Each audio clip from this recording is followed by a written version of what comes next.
A few years ago, word of a hot new book by one of my favorite columnists came out. I was leaving the next day to speak at a conference taking place on a cruise ship. Yes, it's still one of my favorite speaking engagements to date, but I could not wait to dig into the book. So I reached out to the author to see if there was any way to get an advance copy shipped to the hotel, and he made me a deal. Couldn't get the book to me, but he'd send me a PDF of the book if I promised to buy a copy once it was available to the public. Done. I still have that PDF covered with notes, underlines, asterisks. It didn't hurt that his subject aligned closely with my PhD work, but the way he so effectively merged research with reality grabbed my attention and just would not let go. Even when that resulted in reading it on the beach during one of the cruise ship stops, when everyone else was, well, doing beach stuff. And yes, I did end up purchasing several copies of the actual book for friends once it's available. And today, we'll dig into the curiously elastic limits of human performance with a writer whose work continues to shape the course of how we're applying science here in the real world when it comes to endurance pursuits. Welcome to the latest episode of the Catalyst 360 podcast, your trusted resource for engaging evidence-based health, wellness, and performance insights. I'm your host, Dr. Brad Cooper of Catalyst Coaching 360. Today's guest is Dr. Alex Hutchinson, the sweat scientist and author of one of my all-time favorite books, Endure: Mind, Body, and the Curiously Elastic Limits of Human Performance. He also has a PhD in physics and was a two-time finalist in the 1500 for the Canadian Olympic trials. On the coaching front, if you're considering pursuing your MBHWC-approved health and wellness coach certification, our next cohort officially kicks off in April, but you can get an early start with the on-demand coursework as soon as you're registered. Questions? Reach out anytime. 720-339-4292 or email us results@catalystcoachinginstitute.com. If you're already a coach, have you heard about the MBHWC approved Rocky Mountain Coaching Retreat and Symposium taking place in Estes Park, Colorado this September? It's the event of the year for coaches. It's a time for coaches from across the globe to come together, fill your coaching toolbox, and rejuvenate your heart for coaching. We expect it to fill early this year, so please do not wait to get registered if it's on your radar. All the details at catalystcoachinginstitute.com, or please email us with any questions or details about available group discounts and anything else. Results@catalystcoachinginstitute.com. Now it's time to pull back the curtain on the science of sweat with the sweat scientist, Dr. Alex Hutchinson, on the latest episode of the Catalyst 360 podcast. Dr. Alex Hutchinson, my friend, it is great to see you. Welcome to the show. Brad, great to see you again too, and hope you're doing well. Let's go back to the beginning. I know the story, but our listeners are going to want to hear this. What in the heck? What was the path pursuing a PhD in physics, not exercise phys, not kinesiology, not chemistry, but physics, to becoming everyone's favorite sweat scientist? The key thing was to invent a title that no one had ever heard of before, so I could be the best sweat scientist in the world because there aren't any others. But obviously I'd like to say there was a grand plan. There was no grand plan. This was the sort of just taking each turn as it came. And honestly, even as I when I tell the story or think about it myself as to, what was I doing going into physics and what was I doing getting out of physics? I tell it in different ways depending on what I'm thinking about there, because there are a lot of factors going on. And one version of the story is that I didn't really like physics all that much anyway. I was good at it, and I sort of enjoyed the problem solving aspect of it. And I didn't know what I wanted to do when I was finishing my undergraduate degree, but I got a scholarship offer to go do my PhD. And I thought, well, it's as good a way as any to see the world. So I got to go to England. And when I finished my PhD, I still didn't know what I wanted to do. I spent a year running full time, basically. I still didn't know what I wanted to do. So I went and did a postdoc for a few years. And then only in my late 20s did I sort of have that, I don't know if it's an epiphany, but or when I think back to what were turning points, I can just remember a sort of realization when I was postdocing with the NSA in a quantum computing lab in my late 20s, seeing how much some of my lab mates really were passionate about physics and about the research we're doing. The sort of one of the memories I have is putting in a 14-hour day at the lab, coming in the next morning and having one of my lab mates ask me, "Hey, did you read such and such an article in Physics Today?" And me thinking No, I left the lab. The last thing I want to do is think about physics again. but these guys were going home after 14 hours in the lab and flipping through Physics Today. And that was sort of like, I want that. I want what I'm doing during the day to be something that I'm as passionate about, that I want to go home and read about it. And for me at the time in my life, running was that thing that I would spend, indefinite amounts of time thinking about and being passionate about it. And it still is. I'm lucky in this sense that I still find it fascinating. I read about it as a hobby, even in addition to doing it and writing about it. I didn't think at the time that didn't seem like a really obvious career path to pursue running, but journalism seemed like something where there could be a destination. Like, wouldn't it be great if someday I could write for Runner's World? That would just blow my mind. But even if I don't get there, it'll be a fun path. Sure. Even if I end up covering, traffic accidents and city council meetings for the local paper, that it'll be fun. There'll be opportunity to craft stories. There'll be the opportunity to pursue different hobbies and interests. Maybe I get to write about music or something, which is something else I was passionate about. And I did. I got for about 5 or 6 years, I got to cover jazz for the Ottawa Citizen and stuff. So, that's the sort of the medium length version of how I ended up where I was. And then there's another whole story of like how I went from becoming a journalist to getting into this very, very fortunate situation that I find myself where I get to write about the science of running, which just ended up being sort of combining the things I was interested in endurance, and I had a background in science. And so that sort of ended up being a natural fit for me. It just seems like the writing you do for physics is diametrically opposed to how you explain research to the everyday person. And yet you do it as well as anyone I've ever read. Was there an in-between there where you cut your teeth on, like you said, crafting these stories for other situations? Did you go back and take courses in that? Had you been doing a minor in journalism or English literature or something along the way? There's got to be some other component here. There's something I'm missing, I think. I didn't have any journalism background. I didn't have any English background. Even when in my undergrad, I did an honors degree in physics at McGill, where basically over the course of 4 years, the curriculum allowed you like 3 half course electives. Other than that, it was all math and physics. So I didn't, and I wasn't working because I was running. Didn't have time to work for a student newspaper or anything like that.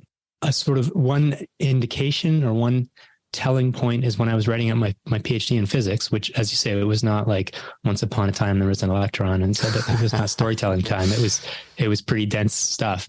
But I had fun. I had fun trying to do it, and this was like the opposite of what I'd heard and what the experience of my lab mates, which was like, oh man, we spent all this time doing physics, and then writing up the thesis is the worst thing in the world. It's just if you're a pure physics guy, like right. Writing up the thesis maybe is not so much fun. For me, I enjoyed it, and part of the challenge was like, it's complicated stuff. Like it's hard to explain that in a way, as in academia, you're getting narrower and narrower to the point where when you're doing your PhD, there's like 6 other people in the world exactly who know what you're doing. Right. And so even to write it to be accessible to your outside examiners, you have to be explaining it. And I sort of enjoyed that challenge. So that even at the time, I remember thinking, this is something, this is telling me that I kind of enjoy writing, even though the writing a physics thesis is not, again, story time. And then another sort of telling moment was, so I made this sort of decision to leave my postdoc and go to journalism school, which was kind of out of the blue. I didn't know how it would go. It went fine. People looked at you like, what? Yeah, it was a leap of faith. But I got there, and right away I was like, this is fun. I like this. I did a year of journalism school, and then I was working as a general assignment reporter as an intern at a newspaper called the Ottawa Citizen. Again, doing everything, like writing for every section, writing city council meetings and car accidents and murders and things like that. Cutting my teeth, learning to write on deadline, learning to write fast, learning to talk to strangers, which is not, I'm a real introvert. So that part of reporting is really tough for me. Learning all that stuff. But because I had the opportunity to write for different sections, I eventually got a chance to write. I pitched, there was the Ottawa Marathon happens every year. I said, we all know what's going to happen. There's going to be a couple dozen Kenyans are going to come, and they're going to take the top couple dozen spots. and then they're going to leave and we don't know anything about them. How about I go and some of them are based in Canada for a few weeks before the race. Why don't I go hang out with one of them and try and understand who these people are and where they come from? And so I did a profile of a guy named Joseph Turitu, who is the defending champion in the race, trying to explain his life, but also the broader context of running as a profession for these guys from Kenya who were not Olympic champions, who were on the sort of second tier of the sport, what it meant, and explaining running in general, what to the average reader for the sort of magazine section of the newspaper. And I wrote that, and I got a ton of feedback. It was like a pretty long story, maybe I think 3,000 words or something, 5,000, 4,000 words. Got a ton of feedback from people at the paper saying, "Wow, your writing is so much better when you're writing about something you care about and are passionate about." And surprise. You don't want it to be a backhand compliment. It's like, "Oh, so what are you saying about the rest of my writing?" It's like, you've been wondering what the heck I'm doing all the time. But anyway, I took that to heart, and because it was true that I could bring so much more to the table when I had 15 years of knowledge about a topic. And so that I hadn't intended, because making a living as a freelance journalist is super hard. My goal was not to be picky. My goal was to pay the rent and do whatever I need. My first freelance gigs were writing about accounting for an accounting magazine. But when that experience with writing about running told me, you should try and take advantage of the things that you know and care and are passionate about, because not just because it's fun, but because you'll produce better work. And so that kind of led me back to trying to write about running, but through a lens, again, as a sort of competitive advantage or a niche building exercise. Like, well, let's do the science of running, because there's a lot of people who can write about the running of running. Sure. But I have a unique background in science. What a life lesson, folks! If you're hearing what he's saying, yeah. All right. So let's dig into your book. I've got one of my favorite books sitting right here in front of me. I shared the story in the introduction of how this came to be, and you sent me the PDF, and I scribbled all over it, and I read it on the beach, and everyone's looking at me like, "What are you doing?" I'm like, "I can't stop reading this thing." You really focused in on three main areas: mind and muscle, limits, and limit breakers. If you were going to write a 2023 version, I believe it was out in 2018, is that right?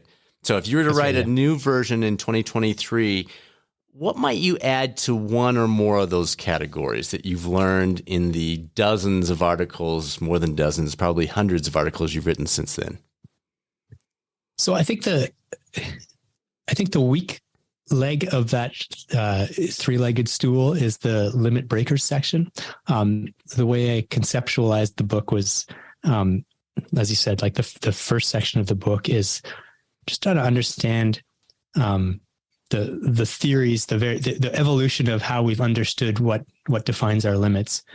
And then the second section of the book was limits. It was like, what are the things that limit us, and how do they manifest in different contexts? How does lack of oxygen affect our muscles and our mind and so on? Then the third thing, the obvious next step is like, okay, now we understand how to think about limits and what the specific limits are. How do we transcend those limits?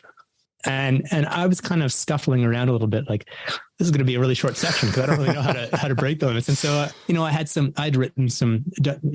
I'd done some journalism that had given me an entree into some neat research of people who were looking at novel ways of doing that. Things like, transcranial or electric brain stimulation was one of the chapters, for example, and mindfulness or some other approaches like that. There'd been a little bit, but those were more like notional ideas or promising research that didn't really bear a lot of relation to what was actually going on, right. What top athletes were doing. Yeah. And so the truth is that section doesn't give you a lot of like, meat to act, it hopefully whets your curiosity of how and gives you things to think about, but it's definitely not a practical how-to guide. And so I think there's, I guess probably the area that I've written most about since then in that respect is self-talk, which of course you're very familiar with, and which has a long and I think nuanced and complicated history and background and body of research, but more so than I realized at the time when I wrote it. To me, it was just like self-talk. Oh, you tell yourself, right. Go, Alex, you're doing really well. Now I have a better understanding of the complexity. And I think, people write whole books about it, right? Like it's not an easy topic. But so that would be the first area, the first thing that I would add. I think the most important thing. And I think more generally, it would be fun and interesting and probably useful to people to beef up that whole section, because there's more. I think the sports psychology more generally is a rich area that is getting a lot more attention these days, and a lot more research attention. So that it's kind of bringing together what athletes do, what practitioners are learning in the real world, and trying to have theoretical frameworks to understand how or why it's working, and maybe how it could work better than it does sometimes. It's amazing. You kind of joked about it, but self-talk feels so basic, and yet, oh my gosh, like it's the thing that you mentioned as the big one, the one that you would want to dive a lot more into. It reminds me, and it wasn't exactly self-talk, but you kick off your book with that story that I just love, when you thought the clock was off by X amount. It was during your college running career, and you came around the turn and you're like, okay, I'm right on pace. So you didn't think you were going too fast, or I can't remember the details of it, but walk us through that, because that was fascinating, the way the brain works.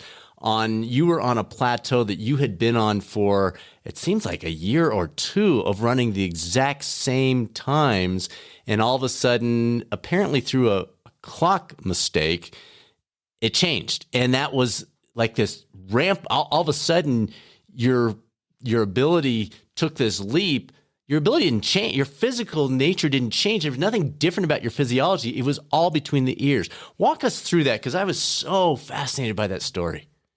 Yeah, that was like a big moment in my life at the time. Yeah. But I think an even bigger one when I look back in retrospect, that I think it shaped my my sort of perspective, or my concept of what the limits of endurance are. Anyway, so the story is, I was trying to break 4 minutes for 1,500 meters. And as you said, I'd been stuck for about, actually almost about 3 years. I'd been very close, but not dipping under. And in this particular race, what happened is I went out on pace, and I think that in hindsight, I don't know, maybe they started the finish line clock, or it wasn't a finish line clock. It was a guy yelling splits, that he started his watch like 3 seconds late or something like that. So he was yelling out these times that every time I went by, and it was a 200 meter, it was an indoor track. So every 200 meters, I was getting these splits that were phenomenally fast. And so I had this disconnect of feeling like, wow, I'm way ahead of pace, but I feel so relaxed. I feel so good. I feel great. And so fortunately I didn't, what one response would have been, I'd better slow down. Right. I need to slow down. I'm going too fast. But I was, to pat myself on the head here, I was smart enough not to override the fact that I felt good. I felt fine. And by about halfway through the race, I was so far ahead of the splits that I'd memorized to try and break 4 minutes that I had no idea what the splits meant anymore. I was like, holy crap, I have no idea what pace I'm on. But I know that I'm having a special day, and I need to stop worrying about the splits. And I think that was the key moment. The key moment was not getting the wrong splits. The key moment was reaching halfway and deciding to stop listening to splits. Because I'm an obsessive guy. I'm an overanalyzer. Let's put it that way. And I think to my detriment, which is why I don't run with a GPS watch these days or anything like that, because I've recognized my personal, not a universal weakness, but my personal weakness is getting in my own head, focusing on numbers too much, focusing on splits. And so in this particular day, the timing malfunction freed me from that. And instead of trying to run exactly on pace, starting to feel tired 3/4 of the way and realizing, oh no, I'm not going to make it. The splits don't mean anything anymore. Just run. And I just ran, and I ran 3:52 that day. Which was a 9-second personal best. But then the postscript is also important, which is that it wasn't just one good race. It's just that it's not like next race I was like, okay, try and break 4 minutes again. It was totally different. In my next, non-championship attempt, race, I ran 3:49, and in the race after that, I ran 3:44. And there's, for those who've run track at some point, 17 seconds over 1,500 over a mile is unheard of. It's a world of difference. It's like, it's a different universe. Yeah, it was. And I experienced that because then that qualified me for the Olympic trials that summer. And so then I was, and I made it to the final. And so I was on the start line of the final.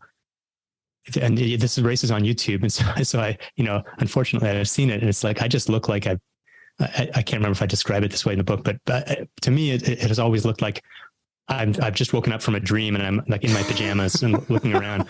And next to me on the start line is the Canadian record holder for the event, the guy who'd been my absolute hero since the moment I started running. And I just looked terrified, and I ran like I was terrified. And I came second last in the final or something like that, because I was like 3 months earlier, I was a guy who was dreaming of running a time that would be good enough to, make the final at lots of high school state meets. And then suddenly I'd taken this sudden plunge. But again, so after I wrote the book and I told that story, I was talking with my old high school coach, who he's coached me for many years. And he was like, was it really that sudden? Surely we kind of saw that coming. It's like, take my training logs, take a look, see what you tell me. And so I lent him my training logs, which, by the way, I still need to get back from. I need to. He took my training logs from those years and read through them. And he's like, yeah, there's no like big. I was working at, the year before I was working out at a given level. That year when he looks at those workouts, he's like, yeah, that's someone who should be running under 4 minutes. Not someone who should be running 3:44, but someone who should be running, 3:57 or something like that. So clearly I was ready to break 4 minutes, but somehow there was that shift, that moment that just changed my conception of what I was capable of. But presumably something would have happened eventually. And without any magical timing malfunction, I would have broken 4 minutes. If I didn't it'd been 3 years. I think that's the fascinating part of this. We're not talking about a 15-year-old who just joined the track team and suddenly 6 months in, the base is there and they have a great performance. We're not talking about suddenly you had a great pacer and you'd never had a good pacer before. We're not talking about you tried a new supplement, you finally slept, like none of that stuff. We're talking about there was just this behind the scenes, remove the limiter, and the runners listening to this are just shaking their head going, wait. He went from 401, 402 to 344 in a matter of, what was it, a month, 6 weeks? It was like 3 months, but I think ridiculous. March to June. It's ridiculous. And I was 20 years old and I'd been training seriously with the track club since I was 15. So there was not the low hanging fruit. It was done. Was gone. Yeah. And you've picked all that. Just to the point I was mentioning before, when I say it's almost a more important moment when I look back, it's that I do think that maybe that's one of the reasons I was still, training hard. I didn't just hang him up at 23 or whatever, is because all of a sudden from then on, I could never just finish a race and conclude, well, my body was capable of running 3:42 today and I ran 3:42. And now everybody, everybody, when they run the best race of their lives, always finishes saying, I think I can go a couple seconds absolutely. Faster. You're very rarely, you meet someone who's like, well, I guess I just ran as good as it gets. Absolute max is what my body can get. But I think I was more acutely conscious of that than most because of that experience. I always had the sense that it's like, yeah, I felt like I pushed pretty hard today, but, who knows? Because let me tell you, I felt like I was finishing races feeling like I was all out when I was running 401, 402 for those years. So I never trusted that my mind was really revealing to myself the full capabilities of my body. And I think that led to an enduring interest in competing and finding out what I could do on a given day, because knowing that there's mind and body. And also it led to, where I ended up as a journalist. And the stuff I was most interested in writing about was not so much VO2 max, but the sort of story behind VO2 max, right? Like not just the physiology, but trying to understand what pulls the strings. And that's why you're such a good writer for the majority of us. There's a few people that want to know exactly what is that VO2 reading, how does that tie to the lactate threshold, et cetera. But most of us are curious about the stuff you do. So I want to take a little left turn here because our listeners generally love the endurance side, but we also have folks that are here because they're type A. They just want to be better at whatever, whether it's executive, spouse, parent, whatever hobby they've got. Are you ever surprised by readers reaching out to you with stories about how they applied your writing about running or outdoor endurance sports to things like that, like parenting or exam prep or work performance or whatever? It seems like there's a huge carryover between the two.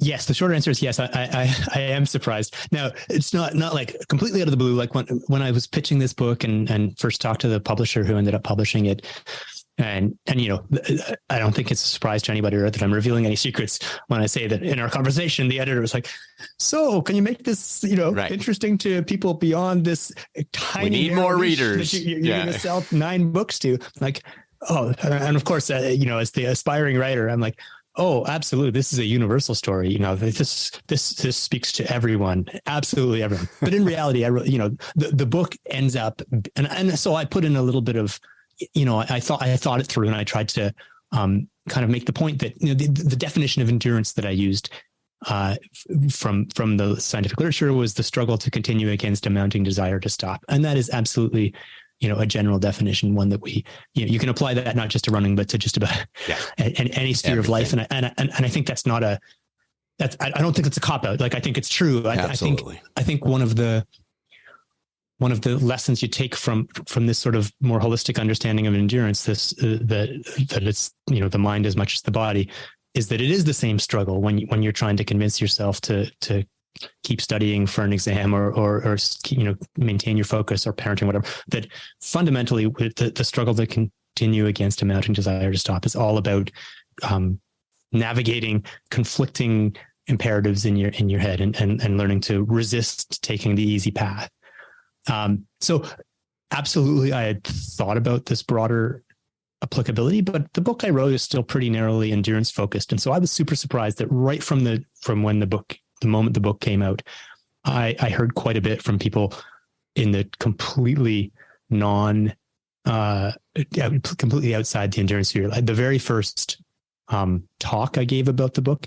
So on the day the book came out, there was an essay adapted from the book that ran in the Wall Street Journal, which I think reached a lot of business-oriented people. And so I went down to Texas and spoke to the annual meeting of a company, of a big funeral home conglomerate. So I was speaking to funeral home directors from across the country about endurance. And it was a sort of surreal experience because, the book had just dropped. I hadn't really honed it. I didn't have a talk ready to go or anything like that. It's like, okay, most of the talks I've given are all about like, okay, to run a 2-hour marathon, here's what your running economy needs to be. And I'm like, this is not super relevant to funeral home directors. And in fact, as one of my friends pointed out, it's like, endurance is bad for their business, right? They want people to just die.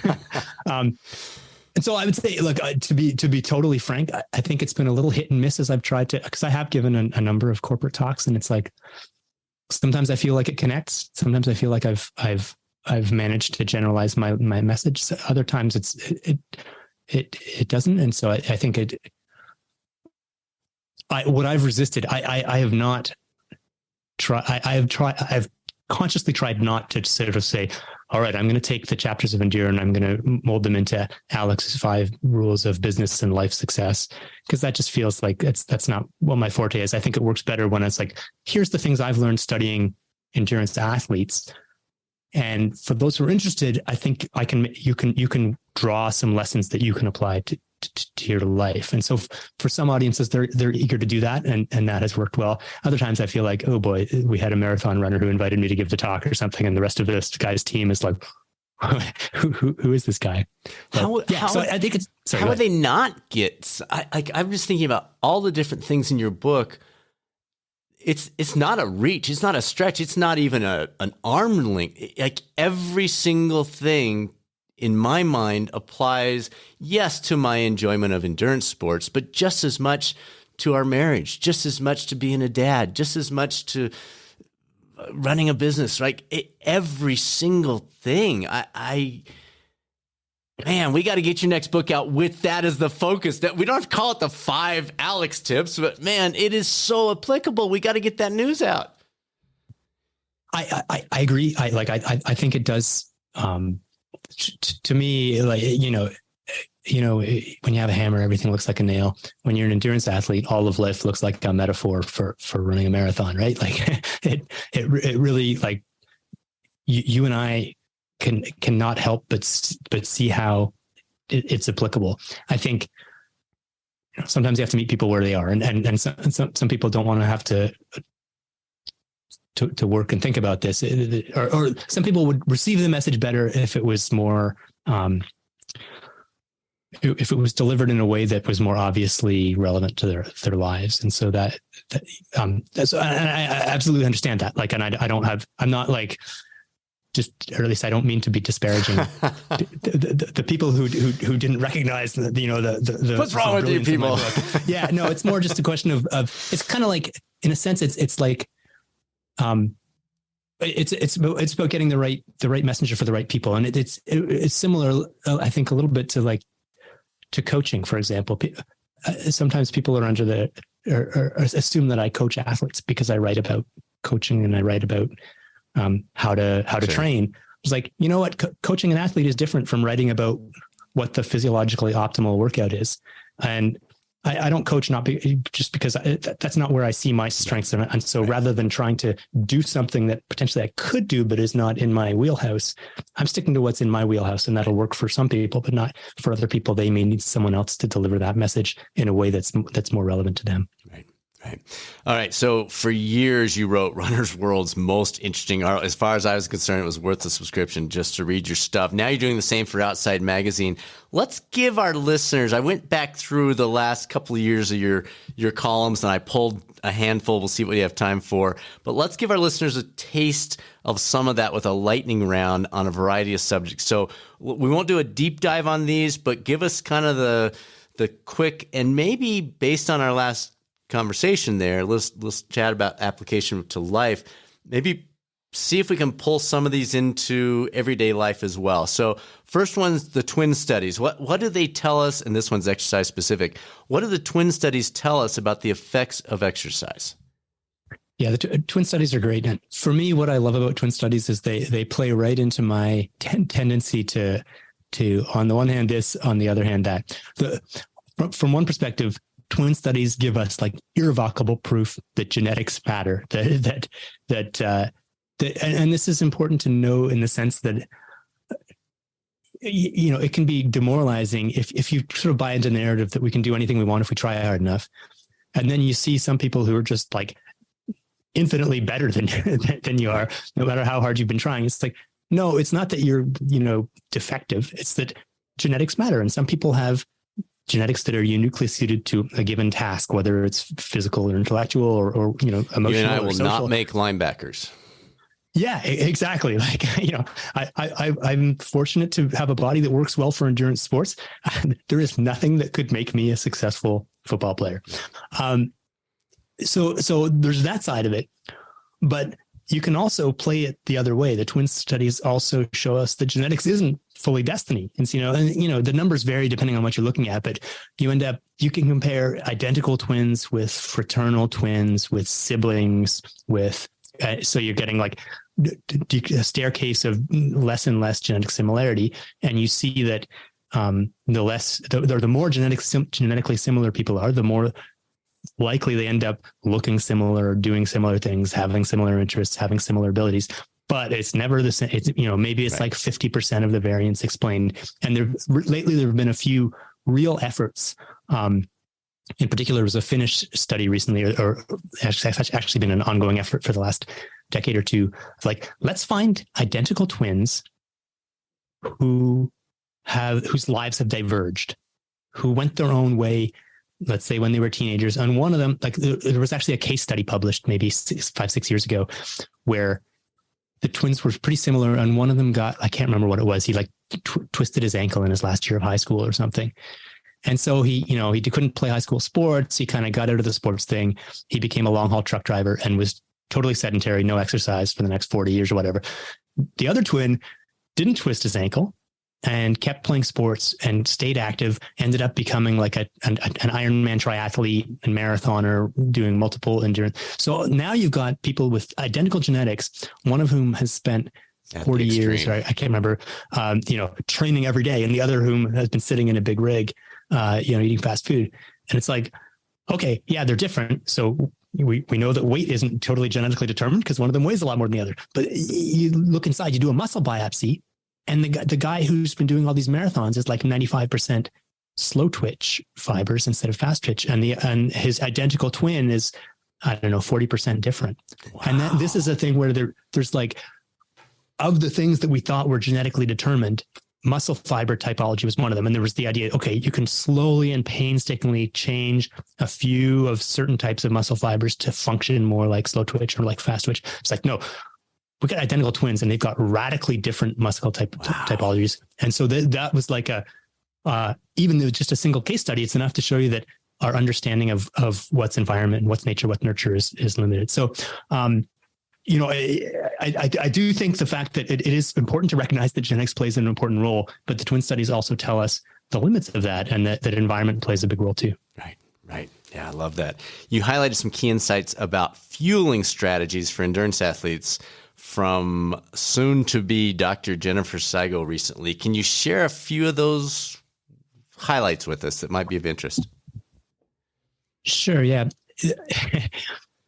So I went to a conference talk where Dr. Seigo was presenting, and she was, again, it was focused on endurance athletes. So she was presenting a lot, but she's worked with the Toronto Raptors in the NBA, and she works with a lot, and she's worked with the national gymnastics team. So she has a very broad perspective on sports nutrition. And so the message for endurance athletes has a lot to do with carbohydrates, and, however many you think you need before a ultra long endurance event, in her view, at least you need more. And when you look at the numbers, she presented some, so like the targets she uses with elite marathoners for instance, carb loading before a marathon. You spend maybe a day and a half loading up on carbs.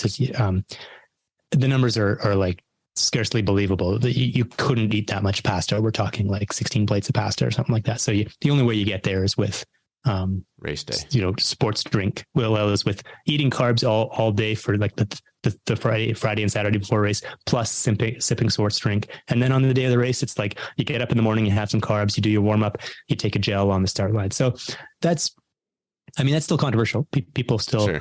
There are people who disagree with that. I think the two things that Jen talked about that I found most interesting. One was the problems with what's sometimes called orthorexia, an obsession with eating right, which I think is an epidemic in our society today, and the one that I struggle with too. It's like, I don't follow any particular. If I follow the diet, I would say it's a Mediterranean focused diet. But I sit down at a plate and it's like, because I write about this stuff, I've seen stuff saying that, no, carbs are really bad. Sugar's really bad. Oh, no, fat's really bad. Saturated fat's really bad. Wheat has anti-nutrients. And this, even if I don't believe that stuff sort of lurks in your head, and you start thinking, it's like, there's like nothing I can eat with a clear conscience. And so one of the points she made that in her work with athletes, especially with endurance athletes, where, I don't know if the word is disordered eating or like just, with eating patterns that maybe interfere with them getting enough calories for them to support their training. And the one example she mentioned that really rung a bell with me in terms of the years I've spent having pre-race dinners with endurance athletes is like the big salad and people who've built their lives around or built their nutritional approach around, I eat super healthy. I have a huge salad, and then I add some nuts, and I add some salmon, and I add some vegetables. And it's like, if you're training really hard to get the number of calories you need, that the size of the salad you would need is like the size of the dinner table. Yeah. And so she actually finds that she cited that as like, vegetables are great. Everyone, fruits and vegetables, particularly vegetables, are absolutely great. And 99% of people in the world don't get enough vegetables. But if you're, really trying to eat healthily, you can't necessarily just rely. And if you're also burning a bunch of calories, you can't just rely on vegetables. So that was the one that I hadn't thought about before. Yeah. And I won't go into this one, but she also had some insights on a low residue diet that allows you to basically empty your colon and lose 1 extra pound before your race. I think that we're talking about broadly applicable strategies. I think this is that one I was interested in just because it was so crazy, not because I think people should be trying to empty their colon before big moments. 2 seconds per pound per mile, right? Yeah. I mean, the math is clear, but you got to really want it. Yeah, exactly. All right. I loved, I don't remember if this was 2 weeks ago or 3 weeks ago, but the ladder intervals, because I love lateral intervals. It seems like it takes less mental gumption for me to do a ladder interval than typical. Can you walk us through what that is? And I think you and I traded a couple notes on Twitter about it's not just for the runners, folks. Like, this is a great way to do your day too, knowing that your afternoons, maybe you don't have as much energy. And what does that look like? And how would you heavily, some block scheduling where maybe you do a 3-hour block in the morning, a 2-hour block midday, and just a 1 hour at the end. But walk us through what is a ladder to begin with for runners, and then let's translate that maybe to real life. Listen to me, non-running life. Yeah. I should sort of, the caveat at the beginning is this is a sort of textbook example of confirmation bias where I'm flipping through journal articles and I see one that, this I like tells that. me what I want to hear. Yeah, this tells me what I'm already doing, so I'm going to write about this one. But the study was about this idea of ladder intervals, particularly descending ladder intervals, and what that means is if you're doing an interval workout, you're alternating hard efforts with brief periods of rest, and often the easiest way to structure those is you just sort of do, I'm going to go 3 minutes hard and I'm going to go easy for a minute. A ladder interval would mean you're doing a long, hard stretch, and then each subsequent hard effort gets a little bit shorter. So a simple one that I often do for a workout when I'm just, I'm heading out for a run and I need to do something a little harder, but I'm not feeling like, or I just want something that's you want to get something easy for me. Yeah. I'll do 5 minutes hard, jog for a minute, 4 minutes hard, jog for a minute, 3 minutes hard, jog for a minute, 2 minutes hard, jog for a minute, 1 minute hard. And that's been something I've relied on for, 20, 25 years. That approach, it can be different. It could be like you could start at 10 minutes. You could start at 1 minute, depending on what you're trying to do. But for me, there's some psychological advantages to, when I'm freshest, I start with the longest, the longest hard section. And as I get more tired through the workout, I'm asking less of myself each time. There's some more subtle things too. Like if I ask myself to do 1 minute intervals, they need to be really fast in order to get, relative to my abilities, in order to get the benefit. If I ask myself to do 10 minute intervals, the pace can be relatively slow. At least, it's longer, so you're not going to be going as fast. And it's a little easier to get started at a slow pace but then you have to really be willing to maintain that. It gets harder and harder during long intervals. So what I find with the ladder intervals, it's like, okay, I'm still shaking the sleep out of my eyes. I'm getting going. I'm going to get started with this 5 minute section. And it doesn't have to be super hard. I just need to get out there and get started. And the difficulty will come in sustaining that pace. But that's a problem that I don't have to worry about for another 4 minutes. So I can kick that can down the road and just get started. And then as the workout goes on and I'm getting a little more warmed up, by the time I'm doing the 2 minute interval, I'm ready to go. And I can push it harder, but I also don't have to sustain it. So there's lots of psychology. The paper I wrote about goes fairly deep into the physiology, and I don't think we need to belabor that point. But what it turns out is that the way the human body processes fatigue and then recovers from it follows an exponential function, which effectively means that the more tired you are, the greater benefit, the more rapidly your body is rebounding. And so the greater the benefit you get from a given amount of recovery. So if we translate that, as you said, into just general, like doing work across a workday, for example, what it's saying is if you're going to take a half-hour break, let's say I show up at my desk at 9 o'clock in the morning. If I take a half-hour break at 9:30, I'm not going to get a ton of benefit because I wasn't that tired in the first place. And whereas if I take a half-hour break at 2 in the afternoon, then I'm going to get a ton of benefit because I'm tired. But it may well be that if I've just tried to work from 9 a.m. to 2 p.m., that by the end, I'm not getting much done. So really what we're trying to optimize here is you don't want to just take a half-hour break once every hour, because then you're not going to get it. You're only working half the time. So you're trying to minimize the amount of rest and recovery you need, but distribute it optimally across a workout or a work day. And what this physiology is suggesting is that the optimal way to distribute recovery is to space it out so that you're doing your longest stretch of hard work first.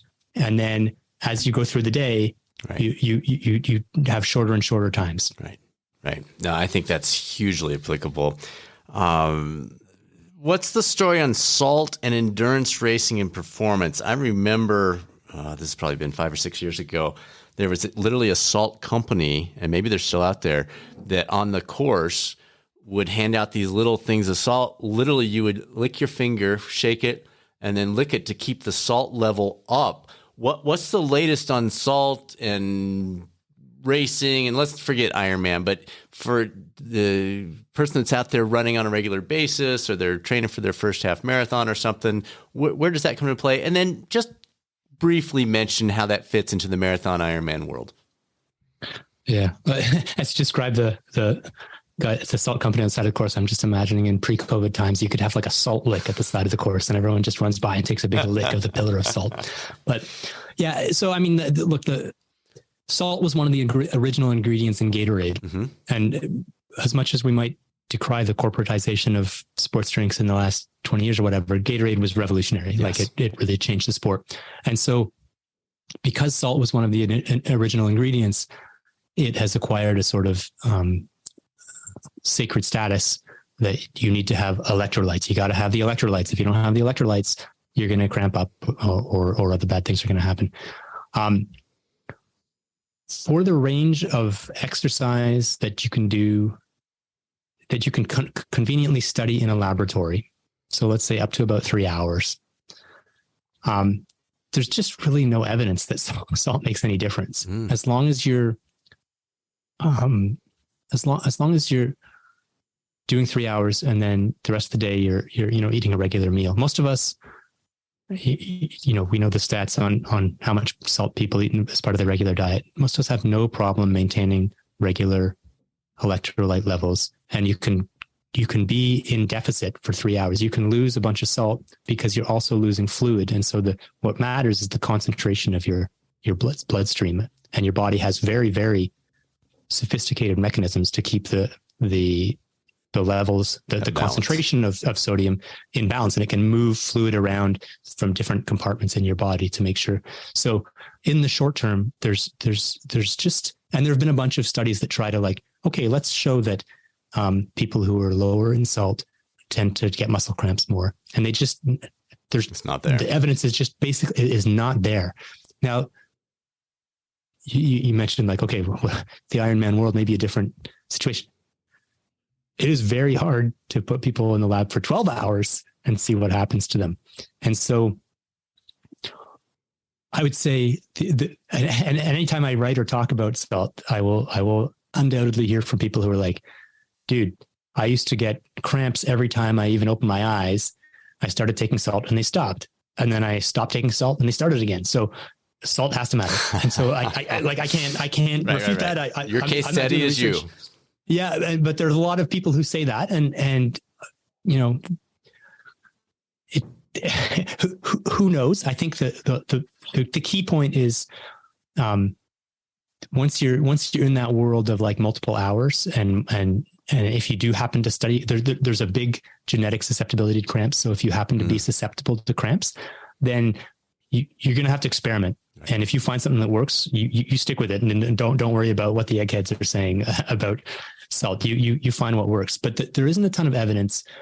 And the advice, so the paper that I was writing about, which was a modeling paper, basically using some equations developed by nephrologists outside the endurance sport world to sort of model what happens if you're out there for a 100-mile race or something like that. And there may be situations for people who are really heavy sweaters and aggressive refuelers that if they were to just go out there and sweat and drink pure water, that after a 100-mile race, they might be lower in salt than they should be. Generally, it doesn't happen, but that also the advice that I think is worth taking away from this is similar to the sort of the change in hydration advice that used to be oh my God, drink as much as you can, just keep shoveling it down to, if you're thirsty, drink. If you're thirsty, that's a pretty good sign you need to drink. If you're not thirsty, you're probably okay. You should still pay attention to these things. If you've been out in the Sahara for 3 days and haven't been drinking and you don't feel thirsty, that may be a sign that you're dying, not that you're not thirsty. So you have to be conscious of your environment, but just pay attention to your thirst. And so the message being pushed by these researchers on salt is season to taste, to go along with drink to thirst. That if you get somewhere in like a bowl of potato chips, you start dreaming of potato chips, that's maybe a sign that take some salt in. And you can do it with, and you look at the aid stations at ultra marathons, it's not just gels, right? Like there's pretzels, there's potato chips, there's, salted meat snacks and things like that.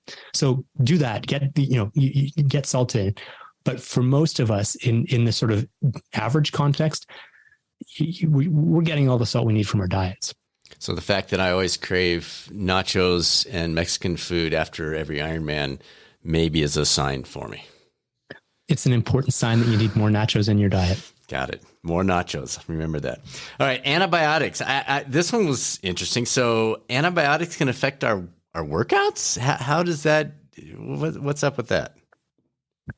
Yeah, this is sort of fits into the larger picture that's been going on for, let's say, a decade, that our microbiomes are really important. And someday soon, we're going to understand the ways in which they're important. And sometimes that plays out in these periodic news stories where it's like researchers identify key microbe in, the poop of Boston marathoners that helps process lactate. And therefore we're going to make a yogurt drink that has this, literally this is there's no question. Companies being patented, and we're going to sell it to you. And you're going to have this, this microbiota in your gut, and you're going to get faster and life's going to be great. Maybe that's going to happen eventually. But so far that's been a lot of hype and not much concrete action, because the microbiome is so complicated and so variable between people that what's good in one person may be bad in someone else. But one thing that's, I think, pretty clear is that wiping out your gut bacteria is seldom good news. And this is not like a huge surprise. Nobody was ever like, oh yeah, when I take antibiotics, I feel wonderful.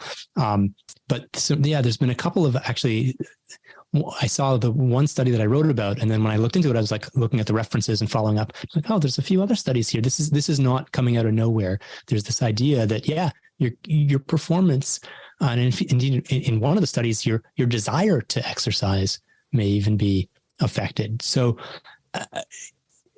this is not advice not to take antibiotics. If you need antibiotics, it's better to have your exercise performance affected by 2% than to die.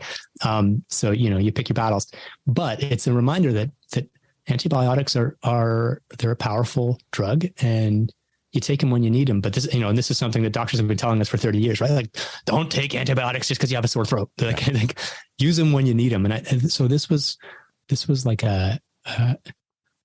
as we speak, as we were talking before the show, I was saying I have a sore throat right now, and it's been lingering. And so, I'm pretty sure it's a viral sore throat, but it's like, if it's,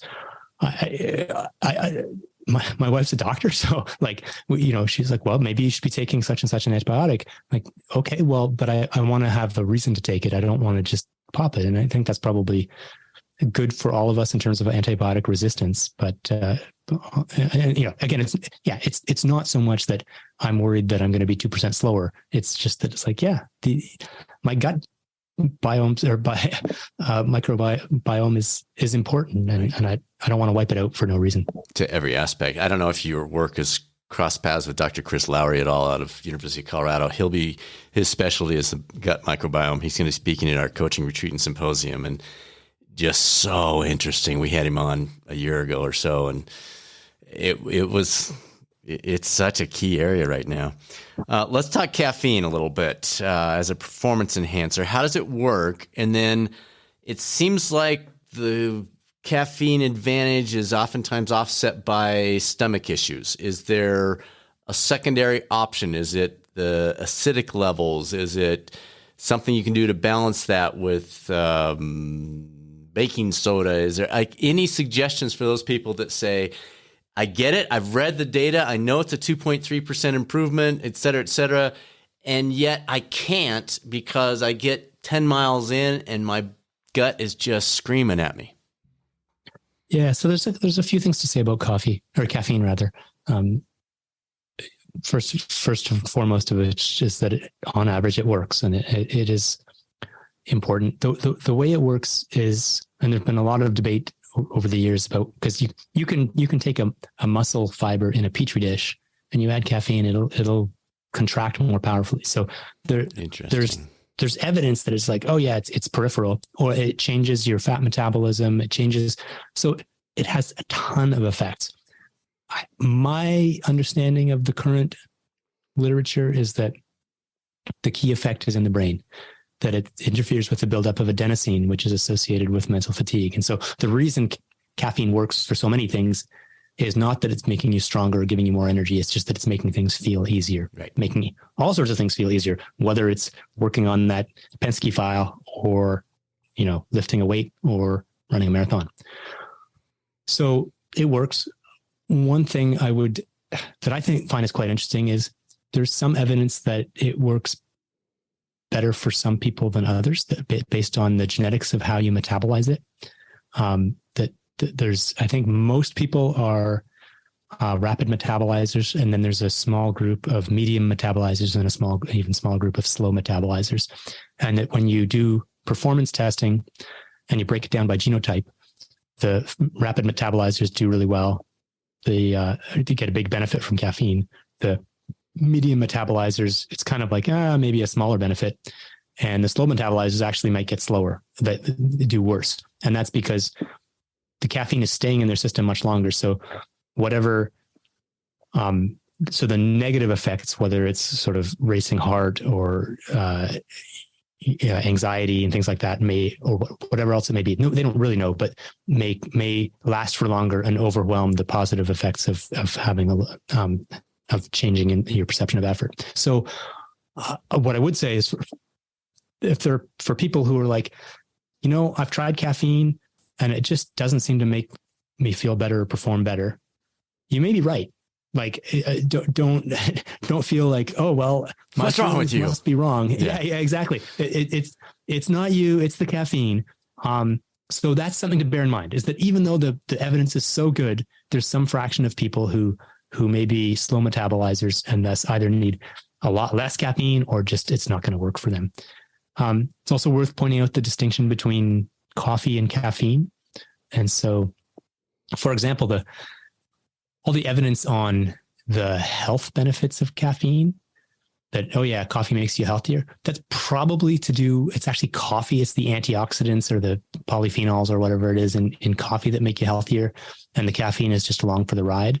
And so there's, similar to what I said with the genotypes, the rapid metabolizers tend to get the biggest health benefit from caffeine. And that may be because they get all the benefits of coffee, the nutritional benefits of coffee, and they get the caffeine out of their system quickly. Whereas the people who have the caffeine lingering in their system for 12, 14 hours, it actually tilts the other way, and they tend to get a negative health effect from long-term consumption of coffee. But if you're trying to harness the benefits of caffeine for performance, and if you have trouble with, let's say, stomach issues, the first thing I would suggest is try a caffeine pill if that's the way you want to go, because coffee itself, the beans, may be what your stomach is reacting to. I guess the last thing I'd say about about caffeine rather, just for the record, is that I've written, 50 articles on the performance benefits of caffeine. I don't take caffeine before I race. There's a point at which, I would, if I was on the border of making the Olympics or something like that, if I was, I would probably try it, but I have never taken caffeine for racing, just because this is a slippery kind of boundary. There's no bright line, but to me, it's like, yeah, I'm not looking for benefits out of the bottle. That's not for me as a recreational athlete.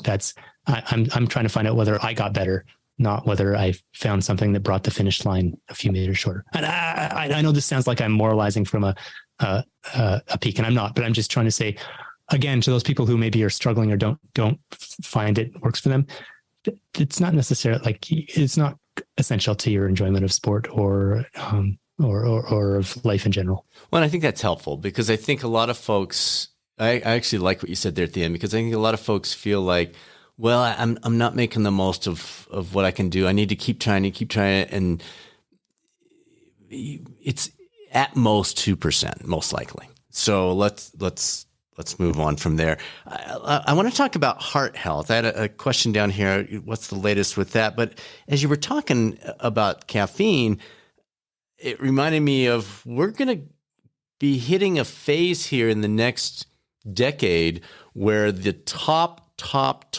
echelon endurance athletes from the 80s who fiddled with a lot of the stuff that was in the shadows are going to be in their 60s and early 70s. I know we don't know this yet, but have you seen anything? Are you expecting anything? I'm half expecting us to see a lot of incredible, healthy people dying very unfortunate deaths who fiddled with that stuff back in the 80s here over the next decade. And I know we're seeing a little bit of that, but it could just be coincidence. Any thoughts on that? And then general for the folks that just go out and exercise, let's talk about the heart stuff for them. But two different questions there, the PED group and then the general heart health for endurance athletes. Yeah, on the first question with the elites, it's, you don't want to fight that battle with anecdotes, right? Like it's right. And that's been going on for a long time. And in other contexts, like vaccines and things like that, it's like, sure, anytime someone dies, it's exactly. Like it was this, it's because they did too much of that or too little of that. And so, I think you answer that question with studies. There are ways in some countries that have like central registries of health records. You can do this sort of approach where you're like, well, let's take everyone who qualified for the Olympics from France or whatever over the last 100 years, and let's match them to based on when they were born and their sex and whatever. What's the expected longevity and how do the Olympians compare to the non-Olympians? And there've been a number of studies like that. The Olympians always tend to come out ahead. The Olympians, and in general, the endurance athletes come out ahead of the other sports. So even the Tour de France Ironman folks from the 80s, we're not seeing that at this point with those more extensive those guys studies. Those guys wouldn't be in the studies yet, really, because they're born in the 60s. There aren't enough deaths to draw reliable conclusions. My suspicion is that with that approach, there just aren't enough. I don't know. The people, sample size too small. Yeah, the Tour de France riders, even as a fraction of Olympic athletes in general, there's so few of them that I'd be surprised if we saw a systematic change in longevity. It's possible. It's possible, but I'm also the EPO thing is interesting. So EPO appeared in the early 90s, at least in sports, very early 90s. And there are all these stories about all the young cyclists who were dropping dead in their sleep, in the early 90s in the Benelux countries or whatever. I've written about that and I've actually got pushback from it, from academics who are like, that's a just a tale, that's a tale. And, show me that. I guess I wrote in a New York Times article once about, and I mentioned just in passing that EPO was rumored to have been associated with as many as 100 deaths among endurance athletes in the 90s. And I heard back from some academics who were like, yeah, that's in the literature, but it's just one of those things that gets repeated. And show me the press clippings. Who are these 100 athletes? And you go back, and then so there's a few famous cases, a handful, like 7 or 8. And you look at them and you're like, wow, I'm not sure that was EPO. Like, a lot of other stuff happening. Congenital heart defect or something like that. So do I think EPO is a healthy vitamin you should take with your breakfast? No, I think it's bad. And I think it does raise your risk of serious health problems on a number, both acutely, if you get your blood too thick, and in the long term. I'm not sure it's the same as doing steroids for 20 years, which I think would have more. So going back to the athletes in the 80s, and even then, I suspect a lot of those athletes did steroids for 2 years or 3 years. Very small window. I'm very like, trust me, I disapprove of it. And I think that, they, hopefully they lose some sleep over it, but I'm not, if it's going to shave an average of 6 months off their lives or something, like, because 1 out of every 10 is going to die 20 years early, I'm not sure we'll be able to see that. So I don't know. So my sense is I don't think we'll see anything, but I don't take that to mean that I don't think that drugs are bad. And then flip over to what's the latest on the heart health. The debate still seems to be out. You've written about the data to this point shows there's not a correlation between the person that trains 15 hours a week versus the person that trains 3 hours a week in terms of a negative effect to the extra. We had the researchers from Colorado State University that did a study with a number of long-term Ironman triathletes, and they found no difference either in all these different artery thicknesses and all that kind of stuff. But what is the latest we're hearing out there? I'd say with each passing year, I'm getting a little more optimistic that there's not a big fire burning here. Look, there's a lot unknown because you can't do perfect studies where you randomize people to train for 40 years. And I have lots of biases. Yeah, exactly. That would be, you don't want to volunteer for that in case you get randomized to sit on the couch for 40 years. But, and I have my biases. I don't like to think that running, which seems such a big part of my life, is bad for me. That said, I'm trying to look at the data. The papers that I've noticed most recently that I haven't even written about yet, because it's starting to get a little repetitive in the sense that the refrain is, yes, running causes changes to the heart.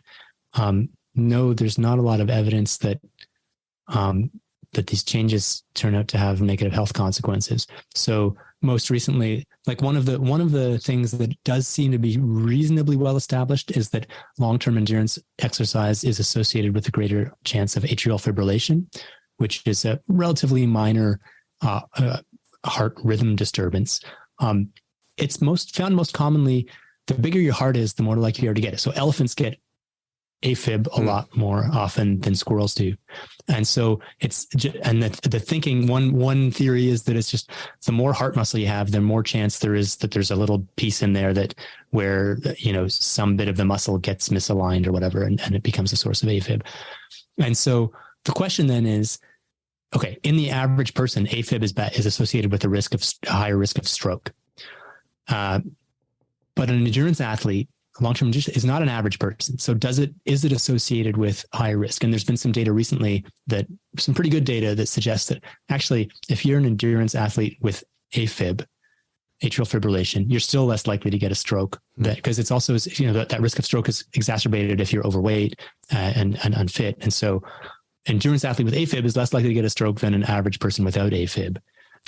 So it's not that you want AFib. Nobody wants AFib, but it's not a death sentence. And the other big area where there seems to be some concerning differences is calcification of the arteries.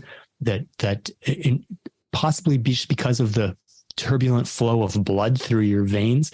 There's some evidence that the coronary arteries tend to build up these calcified plaques more rapidly in endurance athletes.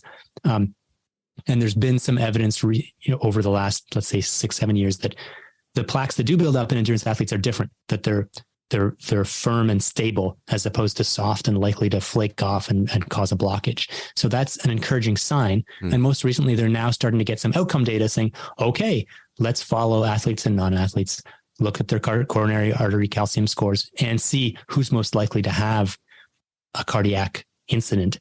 And again, it looks like an endurance athlete with higher coronary artery calcification is still less likely to have problems than your average person without that sort of higher So these are early. These are still like, it's not like the door is slammed shut, but I guess the way I would sum up the broad picture is that, first of all, you don't get healthier and healthier by doing more and more necessarily. Although, I mean, there, if you look at VO2 max versus longevity, more is always better. Right. More is always better. But in terms of training habits, in terms of how much you go out and exercise, if your sole goal is to optimize health, then you don't need to do that much. What the right amount is, I don't know, but I would say, the usual national health guidelines which is basically 150 minutes of vigorous exercise a week, or 75 minutes of vigorous exercise seems a little low to me, but anyway, that's 75 minutes of vigorous exercise a week. I would say, I bet you're going to get more out of 150. So like 5 times half an hour. That's probably pretty good for optimizing your health. Your physical health, at least, maybe your mental health will do better with more. So beyond that, there's not a ton of evidence but is there evidence that you're going to cause damage to yourself if you're going out and running 100 milers? I would say there's evidence that you will cause cardiac changes, changes in the structure and possibly the function of your heart in a small minority of people who have genetic predispositions for that. But there's almost no evidence that leads to a significant increase in health problems. And in fact, it's probably the other way around. The evidence that's as people have become aware that this is a potential issue and started to run studies, it's starting to look like, if you're out there doing a lot of endurance exercise, your odds are still better than if you're not, even at very high levels. Okay. That's encouraging. I was super interesting about the elephant. I had not heard that the atrial fib is more with the larger heart, and yet the stroke incidence, which seems to be the greatest risk with that, is significantly lower. I've got one more question for you, but I just want to recall back those who have been listening for years on the Catalyst 360 podcast. You may remember the original interview with Alex. He was one of my first big interviews. I was so excited. I loved his book so much. I was a little intimidated, and everything went wrong. Like literally, our internet went out like 12 minutes before the interview started, and I remember jumping in my car. I'm like, oh my gosh, like this is Hutchinson. I got to get ready. So I jump in my car. I drive to the local Starbucks where I can get Wi-Fi from the parking lot, and I conduct the interview from my phone in the parking lot of the Starbucks. He was super kind. He probably suspected something was weird going on, but anyway, that was our original interview. So it's nice to have you back when we actually have a recording studio and we've got all the equipment and everything else. So thanks for coming back, brother. But that I still remember the sound quality is better as a result. Oh yes, I think we'll be 100% better than the original. Last question. You see all these studies. That's your role now, as you're fine tuning through that for us and figuring out how does that apply. What's your favorite one that you've discovered lately that shocked you, surprised you? You're like, what? I got to write something about this. What was there? And it doesn't have to be like the one, but were there a couple out there that you're just like, oh wow, like I never suspected seeing that? I'll give you a bit of a left field one in terms of just a favorite from recent years. I think actually someone sent me a study several years ago initially, and it was like how Michel Foucault, what Michel Foucault teaches us about endurance coaching endurance sports. And I was like, that seems like a practical joke. That's like an Onion article. Michel Foucault is like a French social theorist. So I read like the abstract, and I was like, I have no idea what they're talking about. So I ignored it. Then some other studies from this same group came out, and finally, and a guy who I used to race against, the guy who was writing these articles was like basically a 4-minute miler, and a guy who was even faster became a student and wrote another article. And I was like, okay, I'm going to read this and I'm going to try and understand it. And I was trying to convince my editor to let me write about the Michel Foucault School of Endurance Coaching, and I basically convinced her to let me write about it as a kind of joke. Like, come on, this is just so funny, the concept. But I read the articles and I became a kind of convert. And so this is very different from the sort of physiology stuff I read about, but it was about the sort of sociology of coaching and really talking about a lot of the thing, or another way of approaching a lot of the stuff I got at in Endure. He was basically, they're using this book that Michel Foucault wrote in the 70s about prison life and the role of prison in society and the role of hierarchy, and the way the goal is to create docile prisoners who won't challenge the hierarchy, so that when they're released from prison, they'll just do what they're told. And that modern coaching is sort of run on this this principle. He talked about something called the panopticon, which I think is from I can't remember which English philosopher from the 1700s, this idea who designed a prison where one person could sit in the middle and see in every direction what every prisoner was doing at every moment. So you could monitor and subjugate the prisoner's free spirit. And so the idea is this sort of, if you think about the way workouts are run, and this applies far beyond just endurance coaching.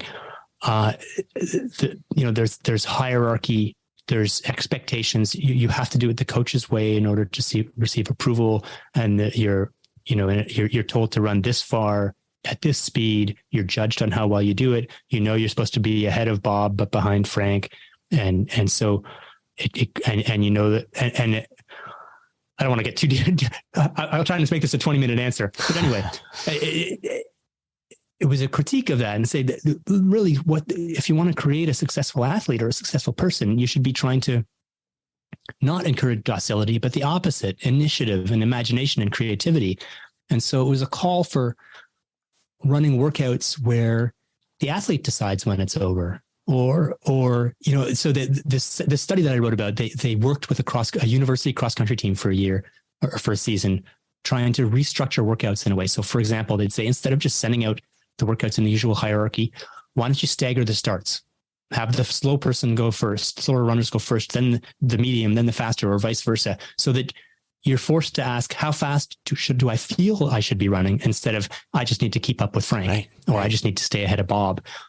Or you don't tell them when the workout's going to end, or there's all sorts of different ways. And I read it, and it resonated with me on a theoretical level. And then it also resonated with me when I thought back to some of the most the experiences that I felt had helped me grow most as an athlete, when I'd had coaches who intuitively had followed similar ideas and had sent out, I had a coach, Matt Centrowitz, who used to, if he caught me checking, I said at the beginning of this interview that I'm an overanalyzer. So I would be checking, he would say, run the mile, we're going to do 5 by mile, do the first mile in 4:55, Hutchinson, you lead. And so then I'd be like, well, I have to get the splits exactly right. Otherwise, so I'd be checking at 100 meters into the interval, 200, 400, 800. So he'd see me checking my watch and he'd yell at me. He was a yeller. He'd make me take off my watch in the middle of running a very hard mile interval and throw it into the infield. And then I'd be running with no watch, and I'd just be relying on him to call the splits. But then when sometimes you're standing around at the finish line, you realize when he's calling splits, he's actually just making them up. He doesn't even look at his watch. So you realize, I was busting my ass trying to run a certain time for you. You didn't even care what the time was. You're just making up numbers as people go by. And so it blew my mind. But also then I read this Michel Foucault stuff, and I'm like, yeah, he was trying to convey something really important to me that I struggled to get, which is that your limits should come from within, not from what's going on around you. Okay, sorry, that's and it's a perfect way to tie a ribbon on, because as you were talking about that coach, I was thinking about a boss where I felt like I had the biggest contribution because he managed, in quotes, me similar to how your coach did, Centeo did, in having that freedom, not allowing me to check all the data all the time. And so there's so much great application with parenting, with coaching, with work settings, with across the board. So Alex, this was good. Thank you so much. Glad to have you back where we actually get to hear it this time. So well done. Thanks, Brad. I really appreciate you having me on, and it's really a lot of fun to have the conversation. And next time you're in Colorado, we got to get you out to that track on our front yard. That is, you need to put up a little wooden shack there, and I can come and spend 3 months doing the Quentin Cassidy, just running barefoot intervals around the track in your backyard. I love it. All right. Thanks, brother. Okay. Thanks, Brad. Thanks for tuning in to the #1 podcast for health and wellness coaching. It's an honor to have you invest a little of your valuable time with us each week as we travel this road together. If you're an employer, EAP, or wellness provider looking for a catalyst to support or enhance the physical, emotional, and mental health of those you serve, Catalyst Coaching 360 might be the solution you're seeking. Personalized, best-in-class, and value-based health and wellness coaching you can integrate into any program or platform. We do one thing, coaching. It's not an add-on. It's in our DNA. If you're tired of settling, maybe it's time for a catalyst. CatalystCoaching360.com or send us an email anytime. results@catalystcoaching360.com. And now it's time to be that catalyst. This is Catalyst Coaching 360's Dr. Brad Cooper. Make it a great rest of your week, and I'll speak with you soon on the next episode of the Catalyst 360 podcast, or maybe over on the YouTube coaching channel.